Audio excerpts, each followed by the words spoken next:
Eu sou o professor Paulo Rangel Rios, da Universidade Federal Fluminense, e vou resolver a questão 3 da prova. Bom, essa questão é bastante simples, né? Visto parecido em sala, então, num dado experimento, observou-se que as regiões cresciam inicialmente com a forma esférica. Mediu-se a fração volumétrica VV em função do tempo em segundos. Então, nós temos essa lei, né? Que me diz a fração, foi o que a gente mediu.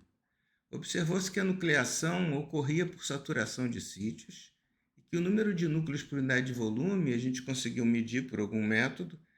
Isso não é uma medida fácil, mas estou te dando aqui, estou dando na questão de lambuja, vamos dizer assim.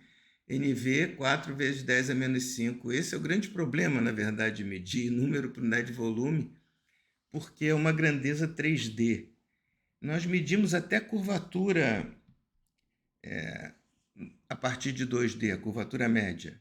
Já existem algumas grandezas que são grandezas 3D, não temos como medir, a não ser em casos muito especiais, por exemplo, de esferas iguais, enfim, podemos medir de 2D, mas geralmente a gente tem que ter uma noção da forma do que é em 3D, né?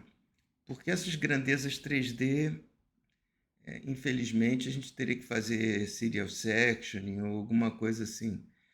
Nós conseguimos estimar através da teoria, né? Mas a medida realmente é 3D. Né? A curvatura gaussiana, por exemplo, é uma medida 3D. Não tem como você medir do plano do seção plana. Né? Muito bem, eu pergunto, qual a velocidade de crescimento, qual o tempo para 50% de volume de transformação? Bem, se o crescimento é esférico, saturação de sítios. Vamos supor que a velocidade seja constante, né? Porque a gente suspeita que esse T3 aqui veio aqui de uma velocidade constante. Tá certo? Senão seria difícil explicar o T3. Mas essa é a única pegadinha que eu tenho assim da questão, né?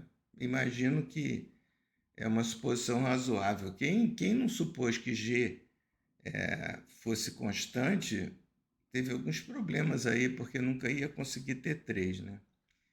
Muito bem, vamos lá. Então, 4 terços, 4π sobre 3 NVG3, que é essa pré-exponencial. Veja, como eu falei na sala, o grande problema dessa equação é separar NV de G. Então, a gente tem aquela equação que é chamada de Kahn e Hagel, que na verdade é uma equação matemática, né? Para calcular a velocidade, desde que a gente saiba se v em função do tempo. Mas aqui não é necessário, porque eu já dei o NV, então aqui é possível separar NV e G. Eu calculo o G, que deu 0,018, deu em torno de 2 nanômetros por segundo. Uma velocidade baixa, né? Muito bem, então eu tirei isso de algum lugar, eu não me lembro mais de onde, tá? É alguma coisa real, porque esse 10 a menos 12 não foi. Bom, 1 menos 10 a menos 12, T3 dá meio. Eu faço as contas aqui, eu vejo que o tempo para ele transformar 50% em torno de 2 horas, quer dizer, uma reação razoavelmente lenta, tá certo? Então, esse é o resultado, acho que não tem nenhum mistério.